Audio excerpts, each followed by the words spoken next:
जैनं जयतु शासनं। नमः समयसाराय स्वानुभूत्या चकासते चिस्वभावाय भावाय सर्वभावान्तरचे।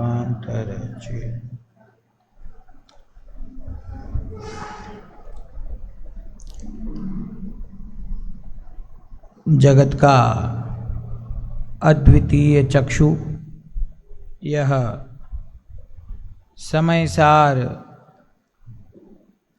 ग्रंथादिराज, जिसके लिए स्तुति में यह कहा गया कि ग्रंथादिराज तारामा भावो ब्रह्मांड ना भर्या। जिस ग्रंथ के अंदर समस्त ब्रह्मांड के भाव भरे हुए हैं, जिसके एक एक शब्द में गंभीरता है, जिसके एक एक शब्द से शुद्धात्मा की आवाज़ आती है, ऐसा यह समयसार ग्रंथादिराज, जिसका नाम ही अपने शुद्धात्मा की तरफ इशारा करता है, ऐसा यह अद्भुत ग्रंथ और इस ग्रंथ की गाथाओं पर मानिए स्वर्ण के महल पर रत्नों का कलश हो, ऐसी अद्भुत आत्मख्याति टीका दोनों आचार्य देव, आचार्य कुंदकुंद और आचार्य अमृतचंद्र, दोनों आचार्यों का एकमात्र यदि कोई अभिप्राय है, एकमात्र करुणा भाव यदि हम जीवों पर है, तो वह यह है कि ये सभी जीव जैसे शुद्धात्मा के आश्रय से हमने अतीन्द्रिय आनंद प्राप्त किया, ये जगत के जीव भी वैसे ही अपने स्वभाव की प्राप्ति करके अतीन्द्रिय आनंद को प्राप्त करें। और इसी भावना से प्रतिज्ञा पूर्वक आचार्य कुंद देव ने हमें एकत्व विभक्त शुद्धात्मा यहाँ बताया है, एक शुद्ध ज्ञायक भाव बताया है, और उस ज्ञायक भाव में इस जगत की कोई भी अशुद्धता प्रवेश नहीं कर सकती, यह बताया है। वास्तव में तो हमें अपना स्वरूप बताकर उन्होंने हमें सुरक्षित और निर्भय बना दिया है कि कोई द्रव्य कर्म तो दूर की बात है, लेकिन जो भाव कर्म रागादिक हैं वे भी इस आत्म स्वभाव में प्रवेश नहीं करते। वे रागादिक आत्म स्वभाव में प्रवेश नहीं करते, यह तो दूर की बात है, लेकिन उनका आकार जो ज्ञान में बनता है, मेरा ज्ञान उस आकार रूप भी परिणमित नहीं होता, मेरा ज्ञान तो ज्ञान रूप ही रहता है। इसलिए इस जगत का कर्ता तो मैं नहीं हूँ, परंतु वास्तव में इस जगत का ज्ञाता बनने की भी मुझे कोई आवश्यकता नहीं है। मेरे ज्ञान में इस जगत का प्रतिभास होता है, लेकिन जिस ज्ञान की पर्याय में उसका प्रतिभास होता है वह पर्याय भी मेरी है, वह ज्ञान स्वभाव मेरा है। तो मैं ज्ञायक और मेरा ज्ञान स्वभाव, बस इसके बाहर हमारी कोई दुनिया ही नहीं है। लौकिक व्यवहार में कहते हैं कि हम दो हमारे दो, बस हो गया, यही अपना संसार है, इसके अलावा और कुछ संसार नहीं है। तो ये जैन धर्म है, यहाँ तो संसार की तो कोई बात ही नहीं है। तो यहाँ कहते मैं ज्ञायक और मेरा ज्ञान, बस हो गया, इसके बाहर जाने की कहीं जरूरत ही नहीं है कि ये शरीर, कि कौन शरीर, ये रागादि भाव, कौन से रागादि भाव, कि मैं इनको पहचानता ही नहीं ये मेरे स्वरूप ही नहीं कि पड़ोसी तो है ना कि होंगे।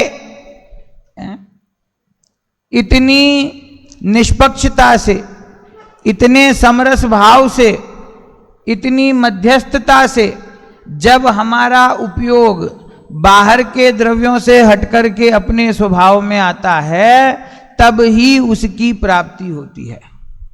वरना यह प्रश्न कि इतना पुरुषार्थ करने पर भी सम्यक दर्शन प्राप्त क्यों नहीं होता, यह प्रश्न आजीवन बना ही रहेगा, क्योंकि उसके लिए किया जाने वाला जो सच्चा उपाय है वो उपाय हम कभी करते ही नहीं, सिर्फ प्रश्न ही पूछते रहते हैं कि क्यों नहीं होता, क्यों नहीं होता, है ना। तो वो उपाय, उसकी चर्चा ये 10 दिनों में हम यहाँ कर रहे हैं। चर्चा तो संक्षेप में ही हो सकती है, चर्चा तो थोड़ी सी ही हो सकती है। यह तो रोज अपने जीवन का अंग बने कि यह शुद्धात्मा कैसा है जिसका स्वरूप समझना चाहिए। यह प्रश्न जब तक हमारे दैनिक जीवन का अंग नहीं होगा तब तक वहां तक पहुंच नहीं पाएंगे। मेरे पिताश्री से मेरी चर्चा हुई तो उन्होंने मुझे गुरुदेव श्री के प्रवचन का एक बहुत सुंदर एक कथानक बताया। गुरुदेव श्री के प्रवचन में एक जगह ऐसा आया है कि जब भरत चक्रवर्ती समव शरण में पहुंचे तो आदिनाथ भगवान से उन्होंने जब समाचार मिला ना कि उन्हें सर्वज्ञता की प्राप्ति हुई है और समव शरण की रचना हुई है, तो गुरुदेव कहते हैं कि चक्रवर्ती ने सभा में जाकर के जो पहला प्रश्न किया वो प्रश्न यह था कि हे प्रभु, वह शुद्धात्मा कैसा है जिसका स्वरूप जानना चाहिए। सारे गणधर सर्वज्ञ परमात्मा से यही प्रश्न करते हैं कि इस आत्मा का स्वरूप कैसा है जिसको जानना चाहिए, और उसके उत्तर में दिव्य ध्वनि में ये प्रयोजनभूत तत्व की बात आती है। तो आप विचार कीजिए कि यह कितनी महत्वपूर्ण बात है।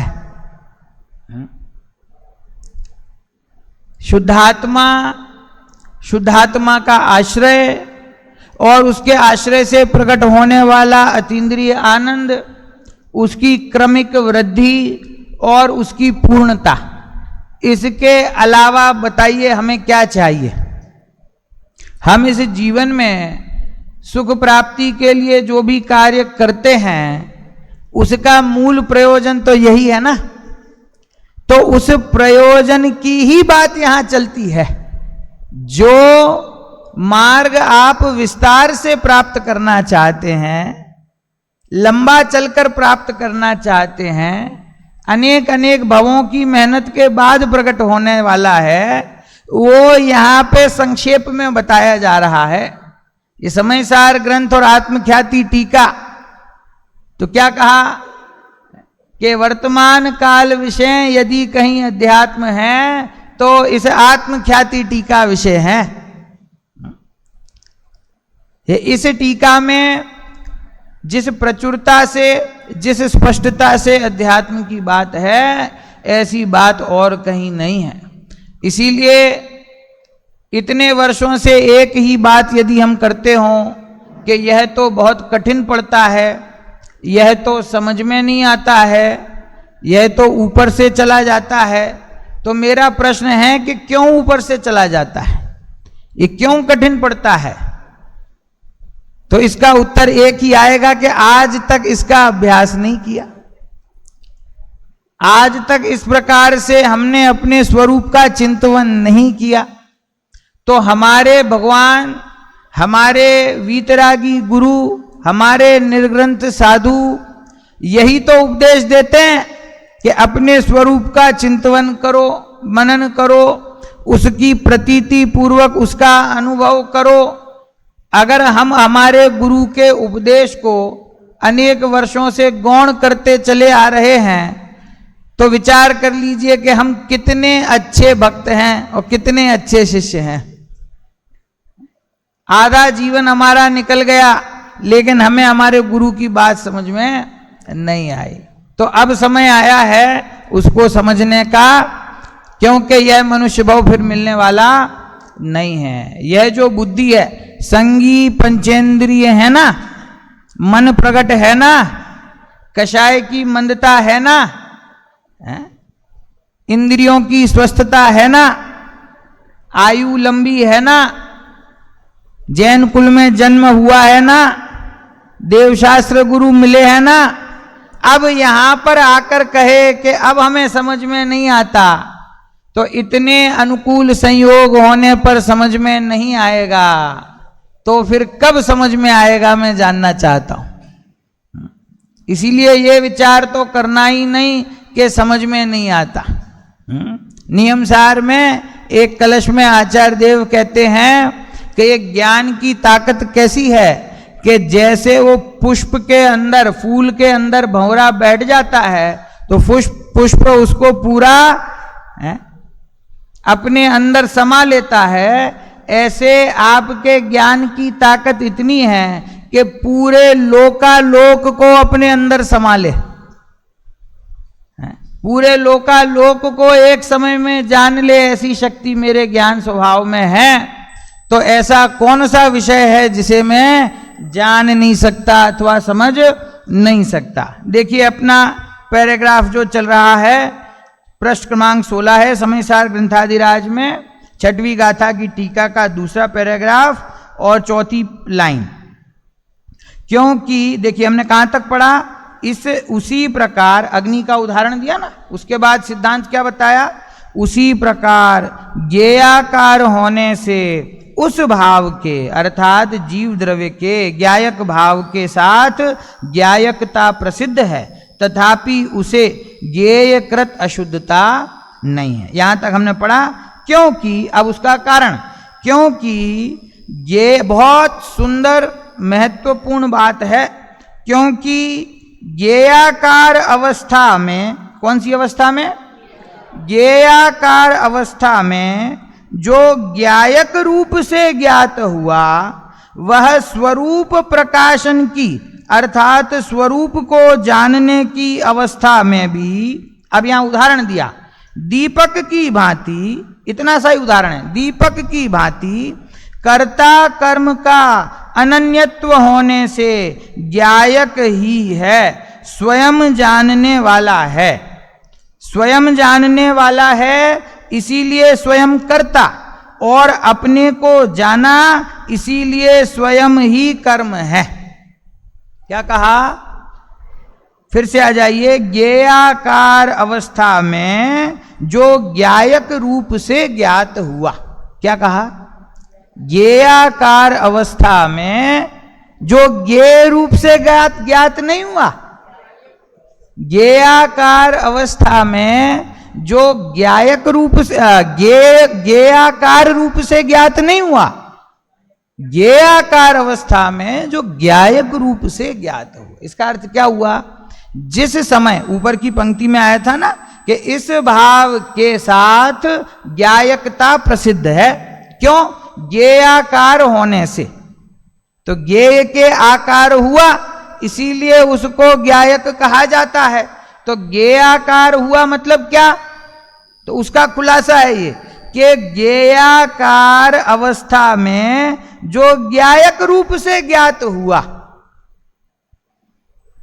ये पंक्तियां बहुत समझने योग्य हैं। जिस समय उस आत्मा में रागादि भाव जानने में आ रहे हैं और ज्ञान में रागादि भाव का आकार बना हुआ है, जिसे हम क्या कहते हैं, ज्ञेयाकार।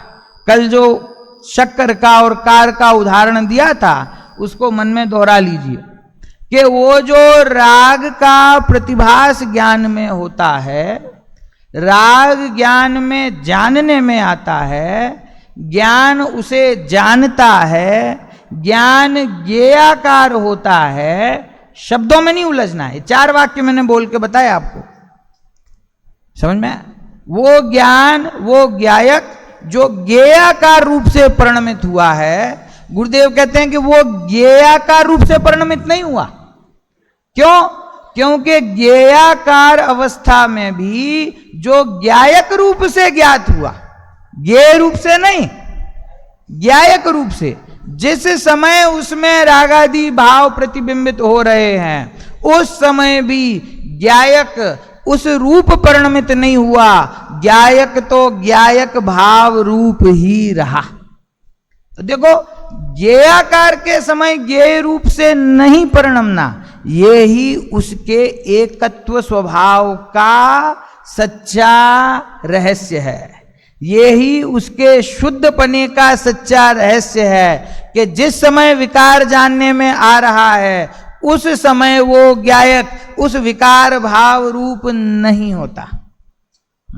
दर्पण का उदाहरण भी मैंने आपको बताया था कि दर्पण में विभिन्न प्रकार के रंग प्रतिभासित होते हैं, तो अच्छा दर्पण किसे कहा जाएगा? जो पीला रंग प्रतिभासित होने पर पीले रूप हो जाए, हरा रंग प्रतिभासित होने पर हरे रूप हो जाए, या फिर वो दर्पण में कोई भी रंग आए, दर्पण तो सदा अपनी स्वच्छता रूप ही रहता है। जिस समय देखो, दो अवस्थाएं बन सकती हैं। एक कि जिस समय दर्पण के सामने कुछ भी ना हो, स्थूल उदाहरण है ये, क्यों कुछ ना कुछ तो उसमें दिखता ही रहेगा। स्पष्ट रूप से दर्पण के सामने कोई वस्तु या व्यक्ति ना हो, एक तो ये अवस्था है, और दूसरी अवस्था यह है कि कोई वस्तु उसके सामने है। तो कहते हैं जिस समय कोई वस्तु दर्पण के सामने नहीं है, उस समय तो दर्पण स्वच्छ है, लेकिन जिस समय दर्पण के सामने कोई वस्तु कोई व्यक्ति है और उस व्यक्ति या वस्तु का प्रतिबिंब उस दर्पण में है, उस समय दर्पण स्वच्छ है या उस समय वह दर्पण उस वस्तु के रूप में परिणमित हो गया है? ये जैन धर्म की विचक्षणता, ये जैन धर्म की सूक्ष्म दृष्टि जो अन्य को नहीं समझ में आ सकती। जिस समय दर्पण में सामने की वस्तु का प्रतिबिंब है, उसी समय दर्पण उस प्रतिबिंब के आकार रूप नहीं परिणमता है, अपनी स्वच्छता के आकार रूप परिणमता है, क्योंकि दर्पण का स्वभाव स्वच्छ ही है। और उस दर्पण की जो स्वच्छता है, उसमें चाहे कितने ही पदार्थों का प्रतिबिंब क्यों ना बन जाए, वो स्वच्छता कभी भी खंड खंड रूप नहीं होती। उसमें खंड खंड रूप पदार्थ प्रतिबिंबित होते हैं, लेकिन वो कभी खंड रूप नहीं हो, वो सदा एक अखंड रूप रहती है। उसमें कोई अशुद्ध वस्तु, कोई विकारी वस्तु, कोई है ना गंदी वस्तु उस दर्पण में दिखती हो, तो उसके कारण से दर्पण अशुद्ध नहीं होता है। समझे? शुद्ध वस्त्र पहन करके भोजन करते हैं ना, तो कोई बच्चा होता है तो स्पर्श कर लेता है तो वो वस्त्र अशुद्ध हो जाता है ना। ये छोटा बच्चा है, वो नहाया नहीं है, और आपने 16 के कपड़े पहन के आप खाना बना रहे हो और उसने आके आपको छू लिया, तो कपड़ा अशुद्ध हो गया ना। तो वापस जाके स्नान करके कपड़े बदल करके फिर भोजन बनाते हैं वापस, तो वो बच्चे के छूने से कपड़ा अशुद्ध होता होगा, लेकिन दर्पण में अशुद्धता दिखने से दर्पण अशुद्ध नहीं होता। क्यों होता है? क्यों नहीं होता? क्योंकि उस दर्पण का ऐसा स्वभाव ही नहीं है कि वो उस प्रतिबिंब के आकार रूप से परिणमित हो जाए। प्रतिबिंब कृत अशुद्धता उस दर्पण के नहीं है, दाह्य कृत अशुद्धता अग्नि को नहीं है। समझ में? आकार कृत अशुद्धता उस शक्कर को नहीं है। समझ में आया उदाहरण? कि जो ज्ञेयाकार अवस्था में ज्ञेय रूप से नहीं, ज्ञायक रूप से ज्ञात हुआ। देखो, ज्ञेयाकार अवस्था किसको कहा? अभी हम यहां से गुरुदेव जी का प्रवचन में पढ़ता हूं कुछ पंक्तियां, ताकि हम विषय को और अच्छे से समझ सकें। प्रश्न क्रमांक 270 है प्रवचन वाली पीडीएफ में, 270, ऊपर से दूसरा पैराग्राफ, दूसरे पैराग्राफ की दूसरी पंक्ति है आपके सामने। स्व को जानने वाला ज्ञान है। मिल गया? नहीं मिला? दूसरे पैराग्राफ की दूसरी पंक्ति, स्व को जानने वाला ज्ञान और पर को जानने वाला ज्ञान, दोनों है। स्व को जानने वाला ज्ञान और पर को जानने वाला ज्ञान, ऐसा स्वपर प्रकाशक ज्ञान वह इस ज्ञायक का कार्य है, कर्म है, आत्मा उसका करता है।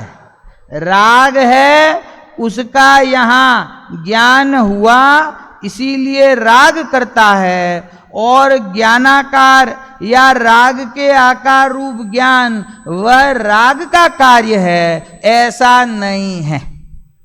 क्या कहा?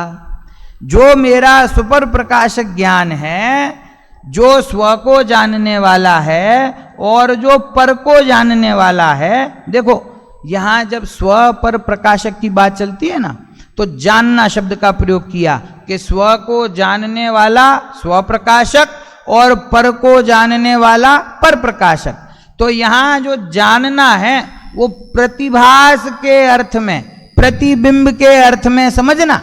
उस ज्ञान की स्वच्छता में जो स्व और पर का प्रतिभास होता है, उसको जानना भी कहें तो कोई दोष नहीं है, लेकिन वस्तु स्थिति क्या है वो हमको समझनी है कि वो स्व को जानने वाला और पर को जानने वाला, ऐसा जो स्व पर प्रकाशक ज्ञान है, वह ज्ञान किसका है? मेरा है।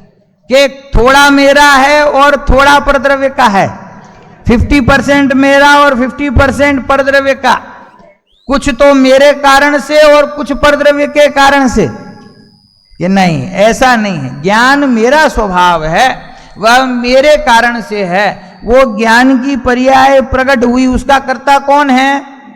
कि मैं हूं। राग उसमें जानने में आया तो उस पर्याय का कर्ता उस राग को मानूं। भाई राग को जानने वाली पर्याय हुई तो उस पर्याय का कर्ता राग है कि मैं हूं? मैं हूं। समझ में? और स्व को जानने वाली जो पर्याय हुई उसका कर्ता कौन है? तो स्व को जानने वाली ज्ञान पर्याय का कर्ता भी मैं, और राग को जानने वाली ज्ञान पर्याय का कर्ता भी मैं।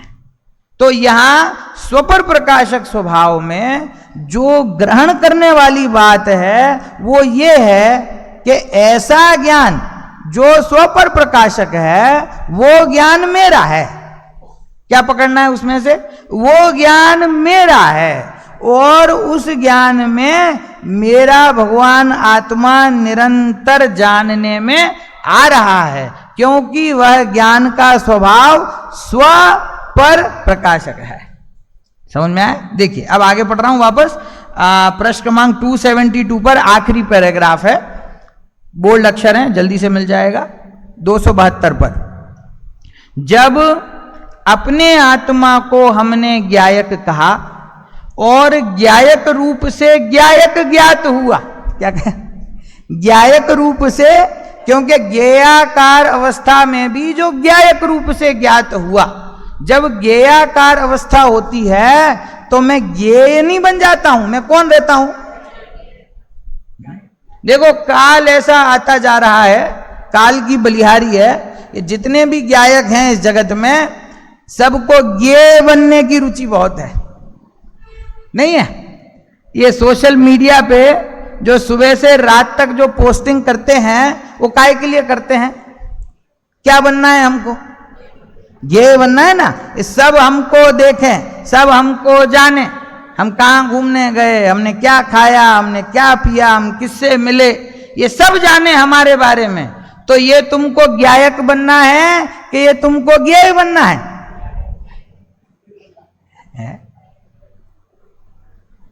जो जानने वाला है वो अपने जानन स्वभाव को तो छोड़ देता है और ये चाहता है कि मैं दूसरे जीवों के ज्ञान का विषय बनूं। ये कभी अपने ज्ञान का भी विषय स्वयं बनो ना, दूसरों के ज्ञान का विषय तो बहुत बन गए तुम। मैं ज्ञायक स्वभाव हूं। यहां तो कितनी उत्कृष्ट बात है कि मैं ज्ञायक, वो जिस समय उस ज्ञायक की परिणति में ज्ञेयाकार अवस्था होती है, उस समय भी वो ज्ञेयाकार रूप नहीं होता, वो तो ज्ञायक ही रहता है। ज्ञेयाकार अवस्था में जो ज्ञायक रूप से ज्ञात हुआ। पढ़िए, देखिए आगे। जब हम अपने आत्मा को हमने ज्ञायक कहा और ज्ञायक रूप से ज्ञात हुआ, ज्ञायक ज्ञात हुआ, तब जानने वाले को तो जाना, परंतु जानने वाला कहते हैं तो दूसरों को भी जानता है, ऐसा हुआ। जानने वाला ज्ञायक है ना, ये मैं कौन हूं कि जानने वाला, तो जानने वाला है तो वो जानने वाला स्व को भी जानता है और पर को भी जानता है कि नहीं, ऐसा प्रश्न है ये। स्व को तो जानता है और पर को भी जानता है कि नहीं। उत्तर, पर को जानता है, भले ऐसा कहें, परंतु वास्तव में तो पर है तो उसे जानते हैं, ऐसा नहीं। ये बड़ा कठिन है समझना। जानने वाला पर को जानता है, तभी तो उसका नाम जानने वाला है। तो कहते हैं जो जानने वाला पर को जानता है, जब ऐसा कहा जाता है उस समय पर है इसीलिए उसे जाना, ऐसा नहीं। क्या कहना चाहते हैं? पर को जानते समय, परद्रव्य ज्ञान में प्रतिभासित होते समय वो परद्रव्य है, उसकी पराधीनता से परद्रव्य को जानते हैं। राग है इसीलिए राग को जानता है, दूसरे नौकर्म आदि ज्ञेय हैं इसीलिए उनको जानता है, ऐसा नहीं। देखो, जब मैं फिर से कहता हूं, स्व पर प्रकाशक सिद्धांत की जब हम चर्चा करते हैं तो आप देखिए कि हमारा ध्यान हमेशा पर प्रकाशक की तरफ रहता है और ज्ञानी गुरु का ध्यान हमेशा स्व की तरफ रहता है। देखो, अभिप्राय का फर्क है, सिद्धांत तो जिनवाणी का है, वही का वही है, तो एक ही सिद्धांत में से एक को पर दिखता है और एक को स्व दिखता है।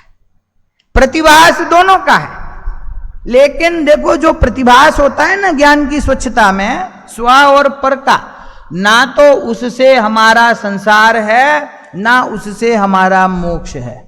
उन दोनों के प्रतिभास में लक्ष्य किसका करता है, इससे संसार और मोक्ष निश्चित होता है। एक बहुत स्वपर प्रकाशक का सिद्धांत जिसको भी कठिन लग रहा हो उसको मैं एक बहुत सरल उदाहरण देता हूं, स्थूल है पर बहुत सरल है। पूरा स्व पर प्रकाशक स्वभाव आपको 2 मिनट में समझ में आ जाएगा। यह हम भगवान के दर्शन मंदिर में करते हैं तो वेदी बनी हुई होती है, यहाँ तो बहुत सुंदर वेदी अपने सामने है। इसमें अभी वो सुरक्षा के लिए कांच अभी लगा नहीं है, लेकिन अधिकतर हम देखते हैं ना वेदी के सामने कांच लगा रहता है, सुरक्षा कारणों से, स्वच्छता के कारणों से, विशुद्धता के कारणों से। अब हम भगवान के दर्शन कर रहे हैं, सामने वेदी है, बीच में कांच है ना। उस कांच के पार बैठे हुए भगवान हमको दिखते हैं, दिखते हैं। और उसी कांच में हमारे बाजू में जो व्यक्ति खड़ा है उसका प्रतिबिंब भी दिखता है, दिखता है। दर्पण का उदाहरण नहीं दे रहा हूं, कांच का उदाहरण दे रहा हूं। उस कांच की स्वच्छता में भगवान का भी प्रतिभास है और उसी कांच की स्वच्छता में मंदिर में आने वाले आगंतुकों का भी प्रतिभास हो रहा है।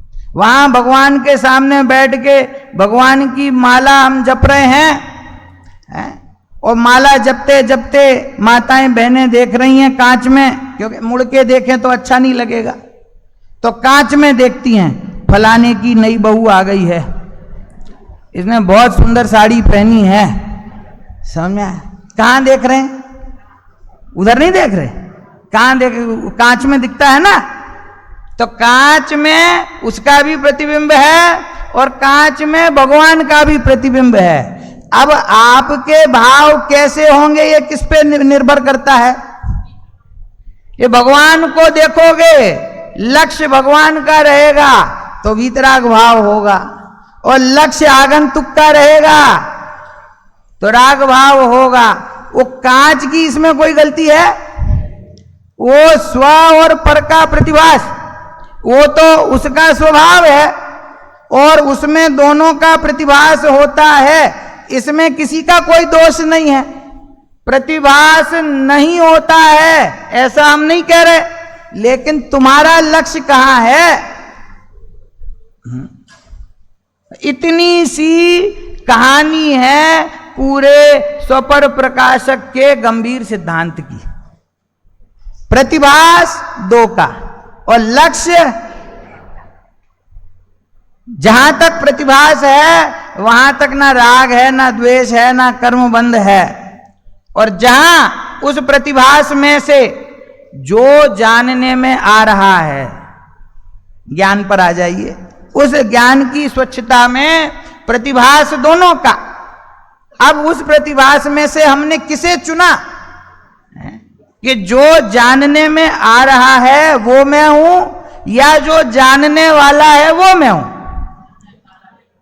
ये जो जानने में आ रहा है वो मैं हूं तो संसार, और जो जानने वाला है वो मैं हूं तो मोक्ष। इतना ही सरल मार्ग है। इसके अलावा इस जैन दर्शन में कुछ करना नहीं है। यहां पर मुक्ति का मार्ग सम्यक दर्शन को कहा गया है। सम्यक दर्शन अर्थात सच्चा श्रद्धान, अर्थात वस्तु जैसी है उसको वैसी देखना, उसको वैसा श्रद्धान करना, उसको वैसा स्वीकार करना, ये मोक्ष का मार्ग है। इसमें कुछ करना कुछ नहीं है। हमारा पूरा जीवन कर्तृत्व में निकल जाता है। ये शरीर के कर्तृत्व में, मंदिर के कर्तृत्व में, समाज के कर्तृत्व में, अपने मंडल के कर्तृत्व में। कभी बैठ के ये विचार नहीं करते कि ये करना मेरा स्वभाव है भी कि नहीं, कि भैया करना तो तेरा स्वभाव नहीं है। तेरे ज्ञान में यह जो परद्रव्य जानने में आता है, वास्तव में तो तेरा ज्ञान उस रूप भी परिणमित नहीं होता। वो ज्ञान तो ज्ञानाकार ही रहता है। उस ज्ञेयाकार अवस्था में भी अपना ज्ञायक तो ज्ञायक रूप से ही ज्ञात होता है। देखो टीका की थोड़ी सी पंक्ति आदि आगे पढ़ता हूं। क्या पढ़ा हमने? ज्ञेयाकार अवस्था में जो ज्ञायक रूप से ज्ञात हुआ, वह स्वरूप प्रकाशन की अवस्था में भी दीपक की भांति, ये उदाहरण है, दीपक की भांति कर्ता कर्म का अनन्यत्व होने से ज्ञायक ही है। स्वयं जानने वाला है इसीलिए स्वयं कर्ता, और अपने को ही जाना इसीलिए स्वयं ही कर्म है। अब इसमें उदाहरण दे दिया दीपक की भांति। ये क्या कहना चाहते हैं यहां पर? तो कह रहे हैं जैसे दीपक का कर्ता कर्म संबंध स्वयं दीपक से ही है, वैसे ही ज्ञायक और ज्ञान का कर्ता कर्म संबंध स्वयं अपने में ही है। क्या कहा आगे? दीपक की भांति स्वयं जानने वाला है इसीलिए स्वयं कर्ता, और स्वयं स्वयं को ही जानने वाला है इसीलिए स्वयं कर्म। उदाहरण क्या? दीपक की भांति। दीपक का उदाहरण क्या समझाना चाहते हैं? कि जैसे एक कमरे में लाइट चली गई और अंधेरा है, उसमें से कोई वस्तु ढूंढ के लानी है तो अंधेरा है तो कैसे लाएंगे? हिसाब वो दीपक है। आज के जमाने में समझो टॉर्च है, कुछ भी है, लाइट है, मोमबत्ती है। अब वो दीपक लेकर के आप उस अंधेरे कमरे में गए तो उस दीपक के प्रकाश में वो वस्तु दिखाई दी, आप उसको लेकर के आ गए। समझ में? तो दीपक के प्रकाश में क्या प्रकाशित हुआ? वो वस्तु है, वो प्रकाशित हुई ना, उसके कारण से उस वस्तु को ढूंढा। अभी उदाहरण समझना आप। ऐसे ही जब लाइट चली गई तो मेरी माता जी ने मुझसे कहा कि दूसरे कमरे में दीपक जल रहा है, वो ले आओ। तो उस दीपक को ढूंढने के लिए कोई दूसरा दीपक चाहिए कि नहीं चाहिए? जैसे वस्तु को ढूंढने के लिए दीपक चाहिए था, ऐसे ही जलते हुए दीपक को ढूंढने के लिए कोई दूसरा दीपक चाहिए कि नहीं चाहिए? क्यों नहीं चाहिए? क्यों नहीं चाहिए? क्योंकि वो दीपक अपने प्रकाश में स्वयं प्रकाशित हो रहा है। अच्छा, उस दीपक के प्रकाश में कमरे में रखी हुई बाकी चीजें भी प्रकाशित हो रही हैं कि नहीं हो रही हैं? हो रही।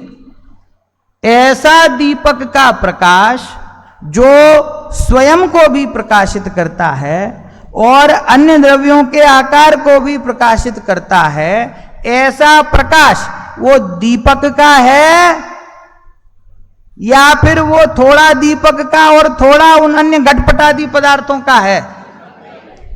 समझ में? अब उसके आगे का प्रश्न, ऐसा जो प्रकाश, दीपक का लक्षण क्या है? प्रकाश। ऐसा यह जो दीपक, उसका लक्षण जो प्रकाश, वो प्रकाश दीपक को प्रसिद्ध करता है या अन्य वस्तुओं को भी प्रसिद्ध करता है? ये उदाहरण समझ में आ जावे ना, पूरा सुपर प्रकाशक आपको समझ में आ जाए। दोनों को ही करता है ना अंकल जी? स्पष्ट है ना? यहीं पे जैन धर्म की विचक्षणता। ये जो दीपक के प्रकाश में वस्तुएं प्रकाशित हो रही हैं, वे वस्तुएं प्रकाशित नहीं हो रही, दीपक स्वयं प्रकाशित हो रहा है। क्यों? ये ज्ञेयाकार अवस्था में जो ज्ञायक रूप से ज्ञात हुआ। देखो, गले नहीं उतरे तो हानि बोलना कि ज्ञायक जी आप कह तो रहे हो, लेकिन दीपक सिर्फ स्वयं को प्रकाशित करता है, अन्य को नहीं करता, ये हमको समझ में नहीं आ रहा। दोनों को ही प्रकाशित करता है ना। कि देखो, हम पिछले 3 दिन से यही चर्चा कर रहे हैं, ज्ञेयाकार होने से ऐसा कहकर के उस दीपक में वे ज्ञेय प्रतिभासित होते हैं, इसको हमने स्वीकार कर लिया, इसका निषेध नहीं है। वे पदार्थ उस प्रकाश में दिखाई दे रहे हैं, इसका कोई निषेध नहीं है। प्रश्न ये है कि उस प्रकाश को देखकर आपको निर्णय क्या हुआ? उस प्रकाश का व्यापक संबंध किससे है? उस प्रकाश की अभिन्नता किससे है? वो लक्षण किसका है? वो स्वभाव किसका है? दीपक का है, वो घटपटादी पदार्थों का नहीं है। अब देखो, यहां जो शब्द का प्रयोग किया है उससे समझते हैं। कर्ता कर्म के, देखो क्या लिखा, दीपक की भांति कर्ता कर्म का अनन्यत्व होने से। हम क्या है, सिद्धांत भूल जाते हैं, इसीलिए दृष्टांत में उलझ जाते हैं। सिद्धांत क्या है? कर्ता कर्म का अनन्यत्व होने से। अनन्यत्व किसको कहते हैं? मैं कर्ता और यह परद्रव्य मेरा कर्म, ऐसा दो कर्ता कर्म भिन्न भिन्न है क्या? आपको मालूम है ना कि कर्ता कर्म संबंध कहां लागू होता है? एक ही द्रव्य के अंदर कर्ता कर्म लागू होता है। दो भिन्न भिन्न द्रव्यों में कर्ता कर्म लागू होता है कि नहीं? पक्की बात है, अभी फंस जाओगे, सोच के हां बोलना। दो द्रव्यों के बीच में कर्ता कर्म संबंध है क्या? देखो, कर्ता कर्म संबंध वहीं होता है जहां व्यापक संबंध होता है, समझे? इसके अलावा कर्ता कर्म संबंध हो नहीं सकता। षटकारक के माध्यम से हमने समझा कि परद्रव्य के साथ में मेरा कोई भी संबंध नहीं है। दो द्रव्यों के बीच में जब अत्यंत अभाव की वज्र की दीवार खड़ी है, तो वे दो द्रव्यों के बीच में कर्ता कर्म संबंध कैसे होगा? नहीं हो सकता ना। तो वो जो दीपक का प्रकाश है और जो घटपटादी है, समझ में आया? उसमें कर्ता कर्म संबंध है या नहीं? दीपक के प्रकाश का कर्ता कर्म का अनन्यत्व अथवा संबंध किससे है? दीपक से है। कि दीपक के प्रकाश का कर्ता कर्म घटपट से है। घटपट शब्द समझ में आता है ना? घट मतलब घड़ा आदि, पट मतलब कपड़ा आदि, सारी वस्तुएं जो कुछ भी हो, समझ में? आचार्य देव ने एक पेटेंट शब्द है घटपट। सरलता से कहने में आता है। तो जो घटपट आदि पदार्थ हैं उनके साथ दीपक के प्रकाश का कर्ता कर्म संबंध है या नहीं? पक्की बात है। तो जब दीपक के प्रकाश का कर्ता कर्म संबंध स्वयं अपने से है, घटपट आदि से नहीं, उसी प्रकार ज्ञायक का, उसकी क्रिया कौन सी है? जानने रूप। उस ज्ञायक की जानने रूप जो क्रिया है, उस क्रिया का जो कर्म बनता है, वो कर्म यदि परद्रव्य को मानूं तो कर्ता कर्म संबंध दो द्रव्यों में नहीं हो जाएगा। ज्ञान मेरा और कर्ता कौन उसका? अथवा जानने वाली क्रिया का कर्ता मैं और कर्म कौन उसका? के साहब ये लोकालोक जो जानने में आ रहा है, अनेक पदार्थ जो जानने में आ रहे हैं, केवली भगवान को लोकालोक, और हमें मति श्रुत ज्ञान के कारण से जितना जो कुछ दिखता है, तो ये सब मेरे ज्ञान रूपी क्रिया का कर्म और मैं उसका कर्ता। तो ये कर्ता कर्म संबंध दो द्रव्यों में हुआ कि नहीं? हुआ ना। लेकिन सिद्धांत क्या कहता है? कर्ता कर्म का अनन्यत्व है। मतलब कर्ता कर्म दो द्रव्यों के बीच में यह संबंध होता नहीं है। तो जिस प्रकार से दीपक की भांति, अर्थात दीपक का कर्ता कर्म का संबंध स्वयं अपने से ही है, उसी प्रकार ज्ञायक का कर्ता कर्म संबंध अनन्यत्व, अभिन्नता स्वयं अपने से ही है।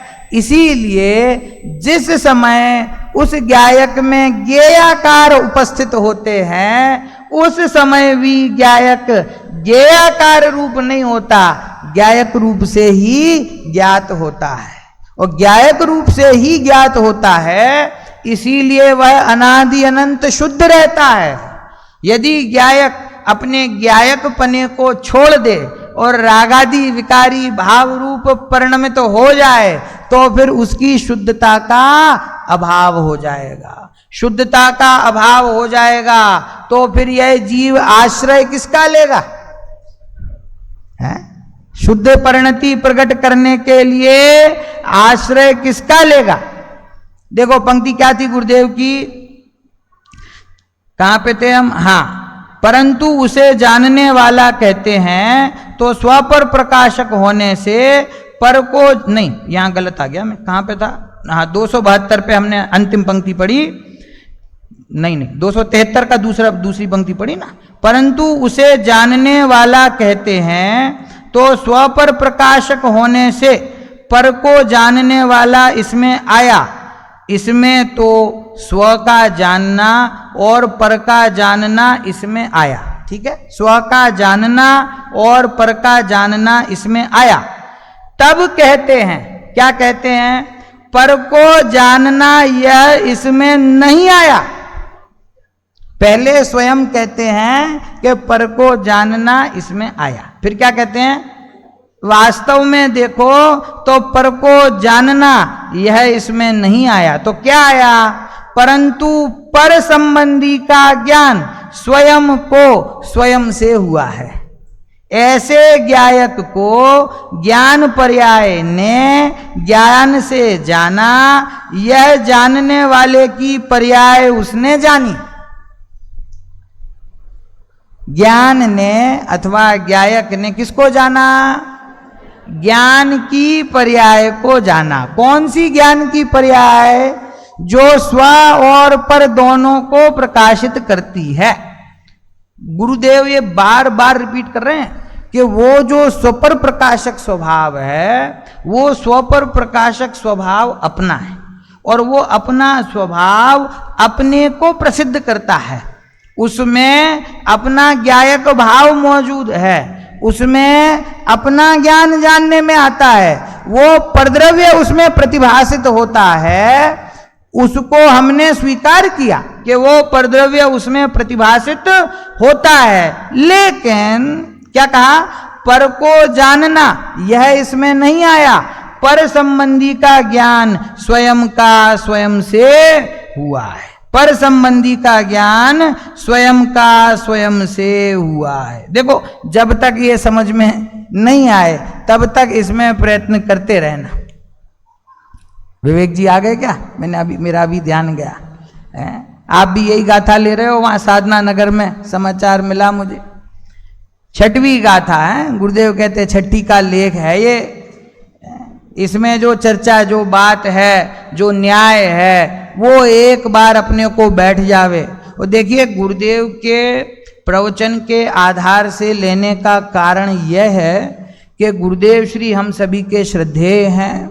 गुरुदेव एक ज्ञानी पुरुष हैं। उन्होंने उस भाव की गहराई में उतरकर हमको ये बात समझाई है, तो अपन शब्दशः उनके द्वारा बताए हुए पद चिन्हों पर चलते हैं। उसका कारण क्या है? ताकि हम मूल मार्ग से कहीं भटके नहीं। मेला लगा हो तो 3 साल का बच्चा अपने आप अपने पिताजी की उंगली पकड़ के चलता है ना, उसको अंदर से डर लगता है कि मैं कहीं भटक ना जाऊं। तो अपने गुरुदेव श्री परम पिता हैं, उनकी उंगली पकड़ के अपन चल रहे हैं, तो ताकि अपन कहीं मार्ग से भटकें। स्वपर प्रकाशक के संबंध में अनेकों वर्षों से स्वाध्याय करने पर भी वो मूल बात पकड़ में नहीं आती है। क्यों नहीं आती है? क्योंकि 6वीं गाथा के गुरुदेव श्री के 6 प्रवचन एक बार शांति से बैठ के कभी सुने नहीं। खाली 6 ही प्रवचन, इसको शांति से पढ़ें, हाईलाइट करें, फिर उसको रिपीट पढ़ें, हर 1 महीने में एक बार पढ़ें, तो आपको ये विषय में गुरुदेव क्या कहना चाहते हैं वो ख्याल आवे कि ज्ञेयाकार अवस्था में जो ज्ञायक रूप से ज्ञात हुआ, तो इसका मर्म क्या है। ज्ञेयाकार अवस्था में ज्ञेयाकार रूप से ज्ञात नहीं हुआ, ज्ञेयाकार अवस्था में ज्ञायक रूप से जो ज्ञात हुआ, ऐसी यह सुंदर बात है। देखो 275 पृष्ठ पर आ जाइए, दूसरा पैराग्राफ, 4थी पंक्ति, 275 पीडीएफ में है ना। देखिए क्या कहते हैं, बोल्ड अक्षर हैं, आया आपके सामने? आ जाएगा, आ जाएगा, आ जाएगा।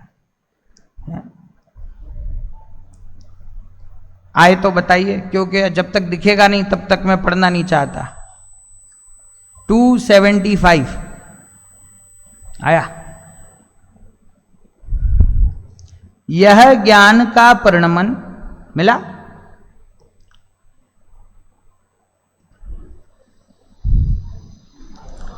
आ गया। यह ज्ञान का परिणमन जो हुआ, वह ज्ञेयाकार अवस्था में ज्ञायक रूप जो ज्ञात हुआ, यह जानने वाला ज्ञात हुआ है। ज्ञेयाकार अवस्था में ज्ञायक रूप से ज्ञात हुआ, वो कौन ज्ञात हुआ? यह जानने वाला ज्ञात हुआ है। अब सुनिएगा, इसमें जानी गई ऐसी वस्तु ज्ञेय नहीं हुई। इसमें जानी गई वस्तु ज्ञेय नहीं हुई। जैसे आप एक तरफ कहते हो जानी गई वस्तु और एक तरफ कहते हो ज्ञेय नहीं हुई, तो जो जानी गई वही तो ज्ञेय हुई ना। जानने वाला मैं हूं, ये तो मुझे स्वीकार है, लेकिन जो वस्तु जानी गई वो ज्ञेय हुई कि नहीं हुई? कहते जो जानी गई ऐसी वस्तु ज्ञेय नहीं हुई। जो ज्ञात, पढ़िए, जो ज्ञात हुई है यह वस्तु, वह ज्ञात नहीं हुई। क्या कह रहे हैं? क्या लगता है वीरेंद्र अंकल जी? बहुत कंफ्यूजिंग है। जो जानी गई ऐसी वस्तु जानी नहीं गई, जो ज्ञेय हुई ऐसी वस्तु ज्ञेय नहीं हुई, यह जानने वाला ज्ञात हुआ है। गूढ़ बातें हैं भाई, गुरुदेव को भी पता है, ये जल्दी से पेट में उतरेगी नहीं। गूढ़ बातें हैं भाई। अलौकिक चेतन स्वरूप ही अलौकिक है। कितनी बार गुरुदेव कहते हैं, 3 लोक के नाथ की बात है। जैसा गंभीर स्वरूप उन्होंने बताया वैसा समझ में आना चाहिए।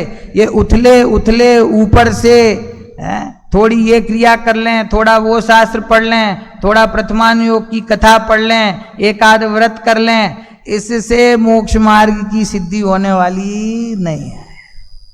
क्योंकि मोक्ष मार्ग की सिद्धि का रास्ता अपने स्वभाव से प्रारंभ होता है और अपने स्वभाव में ही पूर्ण होता है, उसमें कहीं दूसरे स्थान पर कुछ मिलने वाला नहीं है। देखो गुरुदेव क्या अविवेकी थे, क्या उनको ये बात समझ में नहीं आती थी कि आप खुद ही एक पंक्ति में बोल रहे हो आधा आधा कि जो जानने में आया है वो जानने में नहीं आया। ये कैसी बात हुई? जो वस्तु ज्ञेय बनी है वो वस्तु ज्ञेय नहीं बनी, तो कोई रहस्य तो होगा ना, कि रहस्य है कि जो वस्तु जानने में आई वो वस्तु जानने में नहीं आई, उस संबंधी अपनी ज्ञान की पर्याय जानने में आई। ऊपर कह दिया ना, आंख का मैंने आपको आंख की पुतली का उदाहरण दिया था। जो वस्तु जानने में आई वो वस्तु जानने में नहीं आई, उस संबंधी अपना ज्ञान जानने में आया है। ठीक है, तो ये ऐसा कहने का कारण क्या है कि देखो जब ऐसा कहते हैं कि जो वस्तु जानने में आई वो जानने में नहीं आई, अपना ज्ञान जानने में आया, तो क्या होता है कि अपना उपयोग उस वस्तु से हट करके अपने ज्ञान स्वभाव पर आता है। क्या होता है?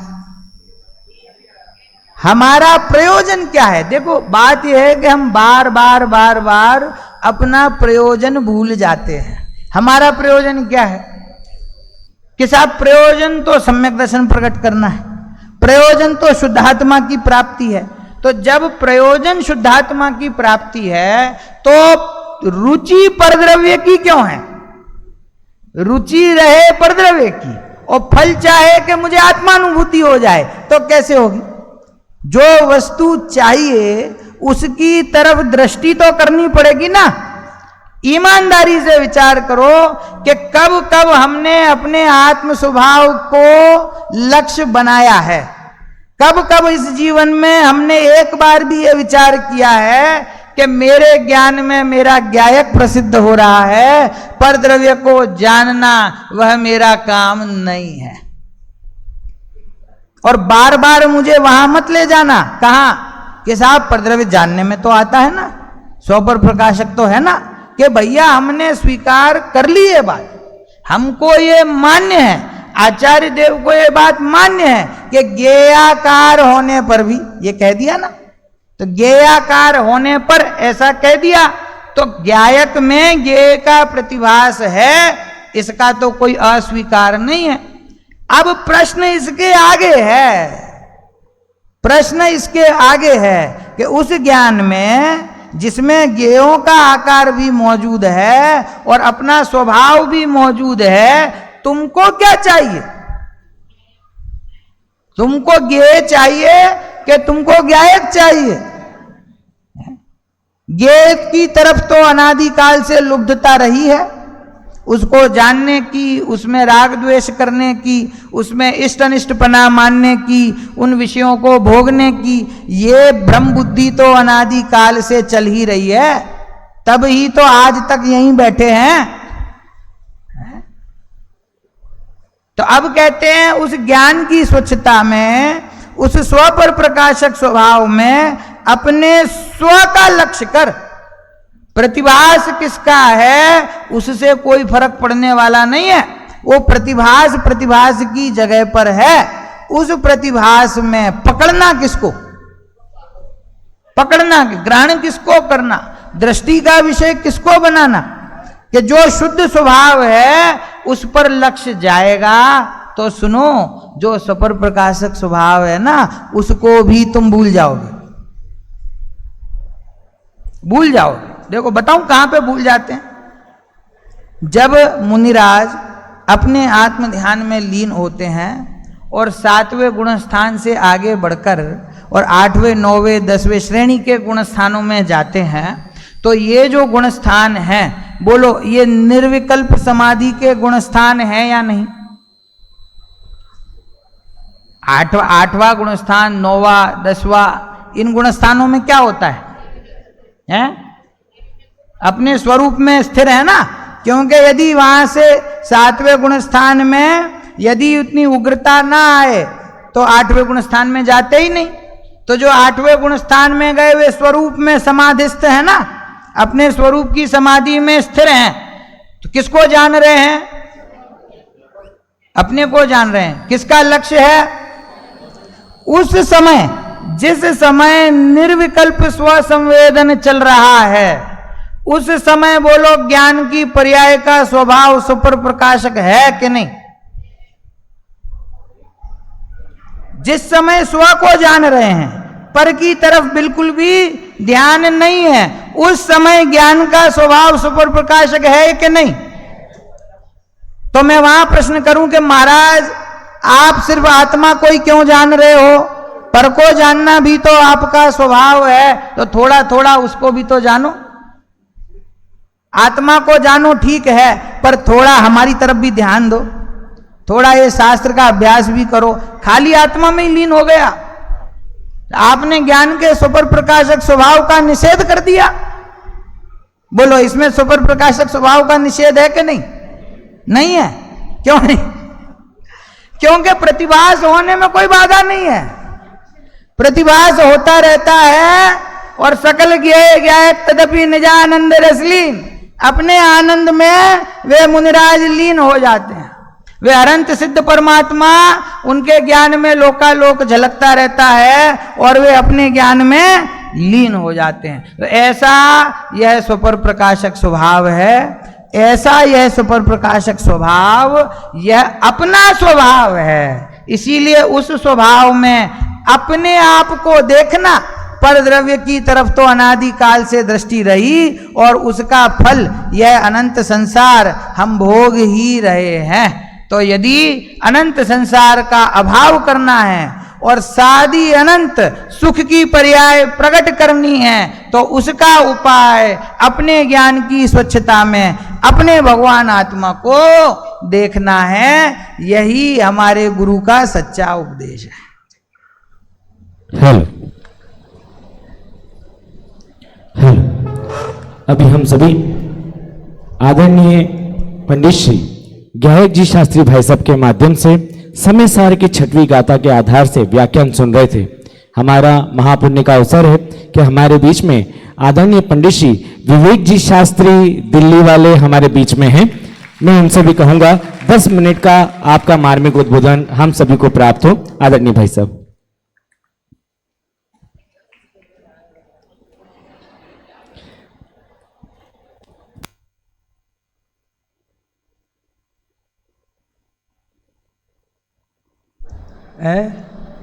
पंडित जी बन जाओ तो बड़ी समस्या है, कहीं भी जाओ बुलवाते जरूर है। मैं तो ऐसे ही आया दर्शन करने, मैं कोई मेरे को किसी को बताया नहीं, मैंने कहा चल दर्शन कर आऊँ। आज अनुकूलता थी थोड़ी सी, चलो अब 10 मिनट का उद्बोधन ही है। ओम नमः सिद्धेभ्यः संतप्ते मानस सा, जिनके गुणों के वे वर्धमान महान, जिन बेचरे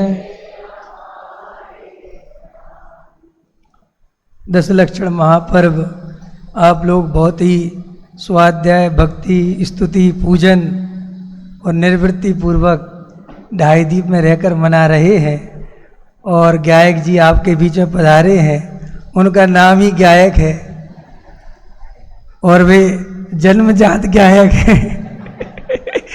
समझ में है? वो आज के गायक नहीं है, जब हम पढ़ते थे तब से गायक हैं। और चर्चा भी गायक की ले रहे थे। और मेरे सीनियर भाई साहब हैं, मेरे मित्र भी बहुत अच्छे हैं। बहुत सुंदर चर्चा भी आप लोग सुन रहे थे।